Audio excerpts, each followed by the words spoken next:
여러분들이 아실 거예요. C.S. 루이스라고 하는 사람이 워낙 유명하고 끼친 영향들이 많이 있기 때문에 순전한 기독교라고 하는 책을 쓴 사람으로 더 잘 알려져 있습니다. 근데 이분이 예수를 믿기 전에 무신론자였을 때 옥스퍼드 대학에서 문학도 가르치고 역사도 가르쳤습니다. 근데 본인이 생각할 때 내가 문학을 가르치는 사람인데 성경의 시문학에 대해서 좀 연구를 해볼까? 시편을 읽기 시작했어요. 시편 1편 복 있는 사람은 악인의 꾀를 쫓지 아니하고 죄인의 길에 서지 아니하며 오만한 자리에 앉지 아니하고 not bad. 괜찮네. 여호와의 율법을 주야로 묵상하여 그 율법을 주야로 기뻐하고 즐거워한대. 괜찮네. 복 있는 자. 그렇지? 2장, 3장, 4장 시편을 쭉 읽어갈수록 좀 당황을 합니다. 왜냐하면 읽다 보니까 이 원수를 가만두지 마옵소서, 저 원수가 멸망하게 하옵소서, 이런 이야기가 나오는 거예요. 무신론자지만 본인은 예수님의 말씀 이 정도는 알거든요. 내 원수를 사랑하라. 근데 시편에 보니까 원수를 사랑하는커녕 원수가 죽었으면 좋겠다는 이런 내용들이 쫙 나오는 거예요. 그래서 안 되겠다, 이거 문학적으로 가치가 없어 하고 덮어버렸습니다. 덮고 나서 가만히 생각해 보니까 그게 아니더래요. 되게 인간적이네. 아니, 살다 보면 인생이 미워하는 사람이 생길 수도 있고 원수가 생길 수도 있고 그것 때문에 괴로워하고, 이게 우리 인생 아닌가? 굉장히 솔직한데 시편이? 그래서 다시 폈어요. 그리고 계속 쭉쭉 읽어나기 시작합니다. 감동이 오기 시작합니다. 다른 성경도 읽기 시작합니다. 하나님이라는 분에 대해서, 예수님에 대해서 더 궁금해지기 시작하더니 내 인생에 있는 여러 가지 고통과 어려움의 부분도 말씀이 나를 초대하는구나, 해답을 주고 해결해 주는구나. 점점 더 말씀이 좋아지기 시작했어요. 그러다가 크리스찬이 됐어요. C.S. 루이스가 나니아 연대기라고 하는 기독교적인 그런 소설을 쓰기도 하고요. 굉장히 오늘날까지 많은 영향력을 주는 훌륭한 기독교 변증가이기도 합니다. 오늘 시편 137편이 그렇습니다. 원수를 멸망시켜달라고 기도하고 부르짖는 137편의 후반절에 이따 보여드릴 거거든요. 아주 끔찍한 표현이 있습니다. 시편의 전체 150편까지 있다고 그랬죠. 150편 중에 저주시가 3편이 있어요. 58편, 109편, 그리고 137편, 이렇게 3가지가 저주시입니다. 아마 C.S. 루이스가 읽다가 이런 구절을 만난 것 같아요. 원수를 가만두지 말라, 누구를 없애달라, 이런 이야기들이죠. 왜 그렇게 저주하는가? 이걸 어떻게 읽어야 하는가?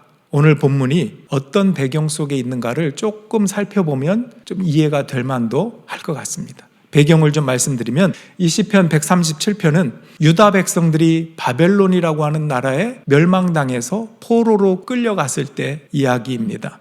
슬픔과 탄식을 노래하고 있습니다. 특별히 바벨론 강가에서 울었다. 여기 보니까 시온을 생각하면서 울었다. 어디에서? 바벨론의 강변 곳곳에서, 이런 말이 나오고 있죠. 이스라엘은 솔로몬 왕 이후로 2나라로 나뉘어요. 우리도 북쪽 남쪽이 있지만 북이스라엘과 남유다가 있습니다. 그런데 안타깝게 시간이 지나면서 북이스라엘은 BC 721년에 아수르에게 멸망을 당합니다. 그 후로 134년이 더 흘러서 BC 587년에 남쪽 유다마저 이 바벨론에게 멸망을 당합니다. 그러니까 이제 유다까지도 멸망했으니 이스라엘은 완전히 나라를 잃은 거예요. 북쪽이나 남쪽이나 떠돌이 신세가 되고 포로 신세가 된 것입니다. 이스라엘 백성들은 이렇게 포로 신세가 돼서 바벨론의 여러 강가에 흩어져서 거기서 뭐 하겠어요? 놀고 먹는 거 아니죠? 포로가 됐으니 강제 노역을 합니다. 일을 하고 얻어맞기도 하고 나라 잃은 백성의 슬픔을, 서글픔을 당하는 과정입니다. 시온을 생각하면서 울었다. 지금 본문을 여러분들이 눈으로 다시 한번 보세요. 그 밑에 2절에 보니까 그 강변 버드나무 가지에 우리의 수금을 걸어두었다. 여기 버드나무, 수금 이렇게 나오죠. 수금은 성전에서 레위인들이 하나님을 찬양할 때 쓰던 악기 중에 하나입니다.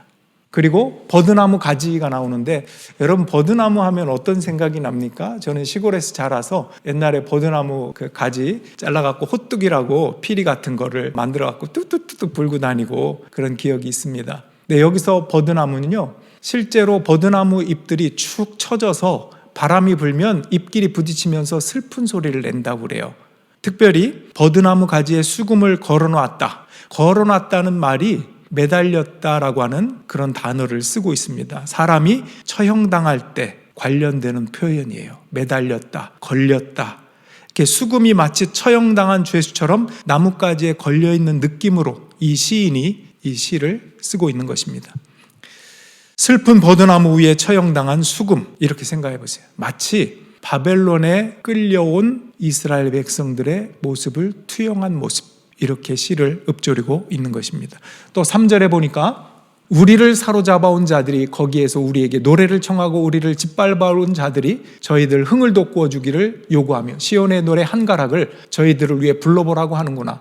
우리가 어찌 이방 땅에서 주님의 노래를 부를 수 있으랴. 여기서 말하는 시온의 노래 한 가락, 시온의 노래는 예루살렘 성전에서 레위인들이 하나님을 찬양하기 위해서 만들었던 노래들, 하나님을 찬양하기 위해 만든 노래가 시온의 노래예요. 근데 바벨론 사람들이 억압하면서 뭐라고 하는 거예요? 어이, 이스라엘 백성들 일로 와봐. 일로 앉아서 노래 한번 해봐. 노래 한 가락 뽑아봐. 민요 이런 거 부르라는 게 아니라 하나님을 찬양하는 노래 그거 있다며 한번 불러봐. 이 말은 그 하나님을 모독하는 거예요. 이스라엘 백성을 조롱할 뿐 아니라 너희들이 믿는 신 야훼 여호와 하나님이라고 우리 바벨론의 신 마루드게게 졌잖아. 깔보면서 하나님을 모욕하는 것입니다. 자기들의 흥을 돋구어 주기를 조롱하는 의미로 와서 노래 한 가락 해봐. 그랬더니 뭐라고 했다고요? 우리가 어찌 이방 땅에서 주님의 노래를 부를 수 있으랴. 거절하면서 너무나 안타까워하고 고향 시온 예루살렘에 대한 그리움, 그리고 성전에서 하나님께 찬양 드리던 그때를 그리워하면서 이 시를 씁니다. 자, 그런데 이 상황을 가사에 담아서 부른 팀이 있어요. 제가 한번 불러볼게요. 여기 영어 성경에 킹 제임스 버전이라고 표현을 했는데 137편 1절만 눈으로 보세요. By the rivers of Babylon there we sat down, yeah we wept when we remember Zion. 들어본 것 같지 않습니까? 네, 한번 들어볼까요?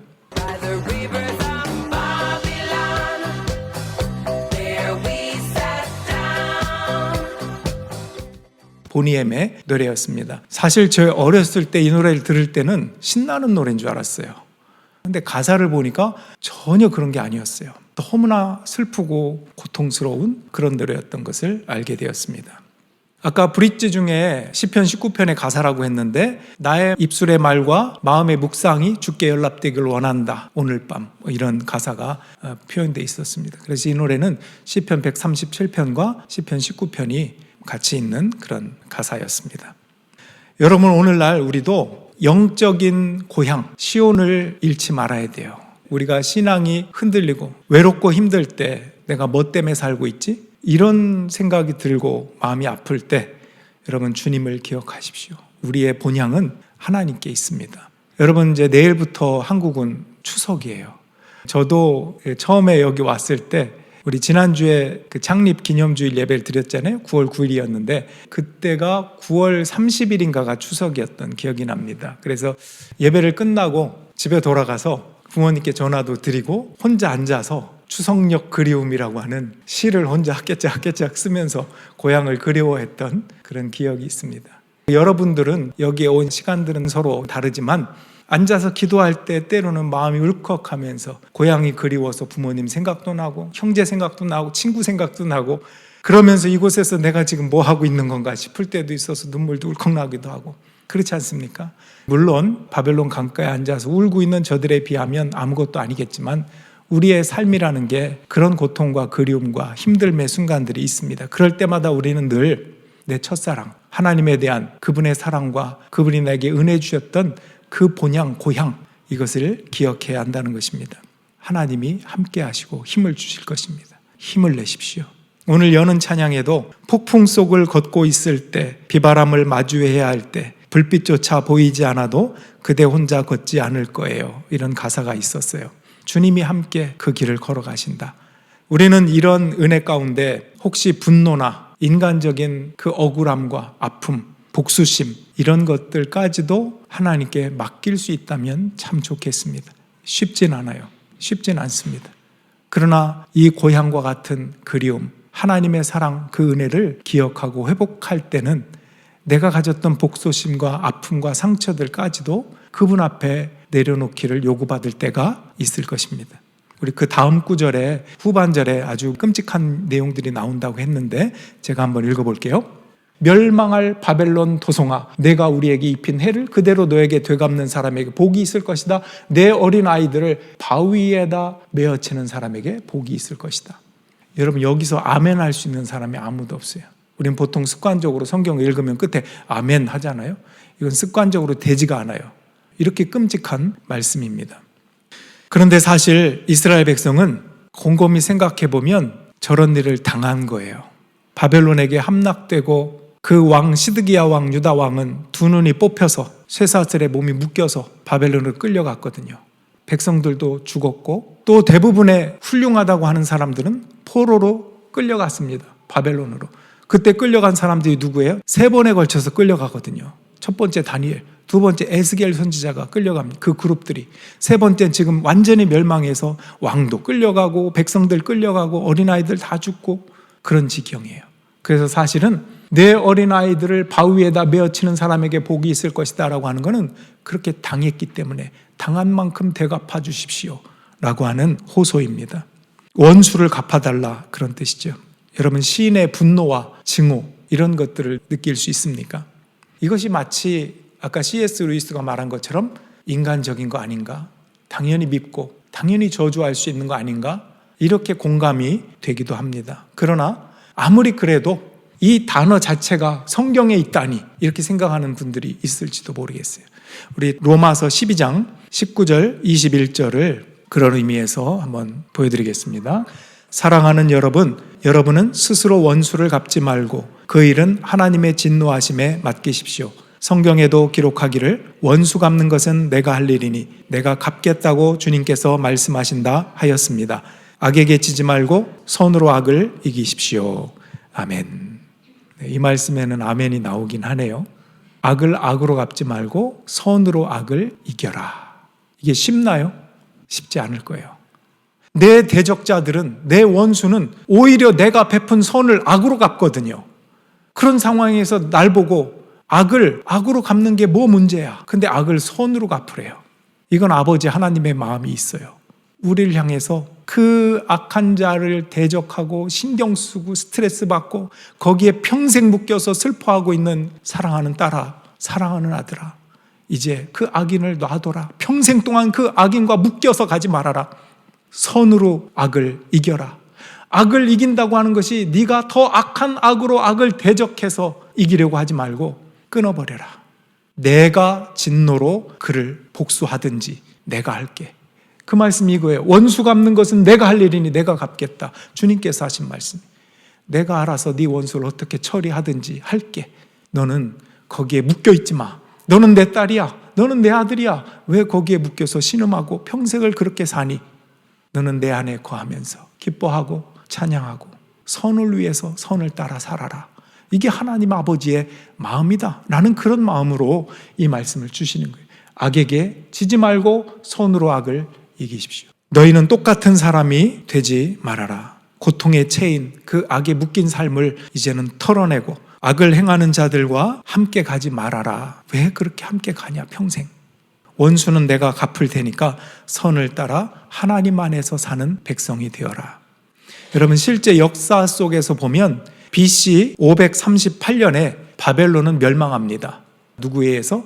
메데 바사 연합군에 의해서. 아까 보았던 그 끔찍한 일들이 실제로 일어납니다. 바사가 페르시아거든요.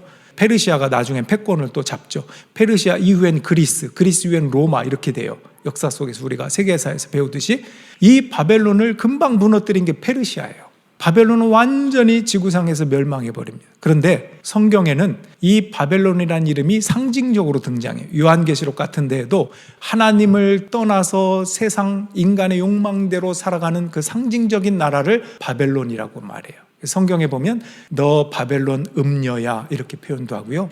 창세기 같은 데 보면 바벨탑이라고 하나님을 떠나서 인간끼리 살겠다고 했던 그 대명사가 바벨론 도시의 바벨탑 이렇게 이야기하기도 합니다. 물론 세계사 속에는 구바벨론, 신바벨론 이렇게 나뉘어 있긴 합니다만 어쨌든 바벨론이라는 이름이 그렇습니다. 여러분 정리해보면 하나님의 백성들은 이런 바벨론에 끌려와서 더 이상 찬양과 예배를 드릴 수 없는 상황입니다. 그리고 그제서야 그때도 하나님을 찬양할 걸, 그때도 하나님의 말씀을 붙잡을 걸, 이런 안타까움도 이 시에 녹아 있다고 볼 수 있어요. 수금을 버드나무에 걸어놓고 찬양하지 못하는 신세를 경험하면서 이 찬양과 예배가 하나님을 향한 그 발걸음이 얼마나 귀한 것인가를 새삼 깨닫고 있는 것입니다. 그리고 그 바벨론 강가의 그 먼 곳에서, 타국 땅에서 고향을 생각하면서 내가 그랬구나, 우리가 그랬구나 회개하는 마음입니다. 오늘 우리가 드리는 예배, 또 예수님이 나를 위해서 피 흘려 죽으셨다고 하는 그분의 은혜와 사랑, 하나님을 갈망하는 그런 마음들 굉장히 귀합니다. 이민 초기에 우리는 주님의 이름만 불러도 눈물이 흘렀어요. 그렇지 않습니까? 지금 어떠십니까? 우리 예수님, 나를 사랑하는 주님, 예수님은 나를 위해 십자가에 못 박혀 돌아가셨다 해도 이 세상에 치이고 바벨론에 속해 살아가느라고 아무런 감흥이 없고 메마른 심령으로 살 때도 있을 것입니다. 그러나 이 은혜를 회복하십시오. 잃어버리지 말고 첫사랑을 회복하십시오. 한편으로 있을 때 잘할 걸, 이런 표현도 들어있다고 했죠. 내가 그 시온에 있을 때 더 열심히 하나님을 향할 걸. 우리도 후회하는 거 많습니다. 어떤 사람은 내가 주님을 더 일찍 만났으면 좋았을 걸, 이렇게 연세 들고 예수 믿기 시작한 분들이 많이 그렇게 고백하는 걸 들었습니다. 또 우리 젊은 가정들 중에는 내 자녀 어렸을 때 좀 더 잘해줄 걸, 왜 그렇게 분노를 섞은 화를 쏟아부었을까? 후회할 때가 많이 있습니다. 그렇게까지 간지는 않더라도 내 자녀의 마음을 그때 왜 알아주지 못했을까? 더 사랑하지 못했을까? 이런 후회도 하게 됩니다. 여러분, 그렇게 살다가 우리가 하나님 앞에 가면 뭐가 남을까요? 고인은 콧대가 참 높은 분이셨습니까? 눈이 굉장히 예뻤습니다. 이렇게 후대가 기억할까요? 이런 거 남지 않습니다. 고인은 평소에 사랑이 많은 분이었습니다. 고인은 굉장히 친절한 분이었습니다. 언제나 인내하고 다정한 분이었습니다. 이런 성품이 남는 거예요. 하나님의 성품이 남는 거지 외적인 것이 남지 않습니다. 그렇다면 정말 가치 있는 것이 뭔가를 지금 생각한다면 나는 과연 어떤 가치를 붙잡고 살까? 이것도 우리가 생각해야 하지 않겠습니까? 바벨론에 끌려가기 전에 내가 하나님 안에 있다고 생각되어질 때, 내가 젊을 때 나는 어떤 가치를 갖고 살까? 내가 혹시 바벨론의 가치를 갖고 그렇게 달려가고 있는 거 아닌가? 나 자신을 돌아보면서 주님, 제가 고향을 향해, 하나님을 향해, 주님의 은혜를 향해 가겠습니다. 이렇게 결단하고 다짐한다면 하나님이 얼마나 기뻐하시겠습니까? 바벨론 강가에서, 또 이곳이 림벨리인데 림벨리 개울가에서, 림벨리 계곡에서 우리는 돌아봅니다. 후회하는 것들이 무엇인가? 내가 어떻게 살아왔는가? 이 추석 명절 고향에 담긴 아픔과 후회는 없는지. 여러분, 우리는 명절이다 하면 이상하게, 여기는 땡스기빙 같은 데 하면 캐네디언들은 와서 진짜 먹을 것도 사오고 어머니 아들 할 것 없이, 며느리 할 것 없이 서로 그렇게 바라는 것이 없어요. 서로 선물을 주려고 하지 받으려고 생각 안 해요. 그러다 보니까 탈이 없어요. 시어머니와 며느리, 장모님과 사위 이런 거 없어요. 그냥 격려해주고 잘 있었니? 잘 지내라. 한국은 좀 이상해요. 뭔가 그 보이지 않는 벽과 그 기대와 소리 없는 아우성, 고등학교 때 배우던 막 시가 떠오르네. 막 소리 없는 아우성, 그러면서 얼마나 전쟁이에요. 상처를 받죠. 이것이 극복이 되면 좋겠어요. 기도하세요. 여러분, 이국 땅을 떠나온 여러분들이 한국을 생각하면서 기도해야 될 것 중에 하나예요. 하나님의 진정한 복음이 통하는 사회가, 교회가 되게 하옵소서. 여러분들도 그런 분들이 있을지도 몰라요. 이 땅에 와 있긴 하지만 정말 그 추석 명절 고향에 담긴 아픔과 후회는 없는지, 여기서 회복하고 내가 기도해야 되는 부분이 없는지, 내게 있는 그리움은 어떤 그리움인지, 내게 부모님과 어떤 관계로 회복하고 하나님의 사랑과 복음으로 소통할 수 있을지, 그리고 다시 결심합니다. 하나님 말씀에, 하나님의 성품에 붙들려 살아야 되겠다. 주님의 성품에 붙잡혀 살게 하옵소서. 주님의 사랑과 은혜로 살게 하옵소서. 주님을 높여드리며 찬양하며 살게 하옵소서. 여러분, 이런 것들이 기도의 제목이 되고, 이것이 나의 간증입니다, 이것이 나의 찬송입니다, 그렇게 말할 수 있는 저와 여러분들의 평생이 되기를 주님의 이름으로 축원합니다. 우리 함께 일어나셔서 찬양 드릴까요? 예수를 나의 구주 삼고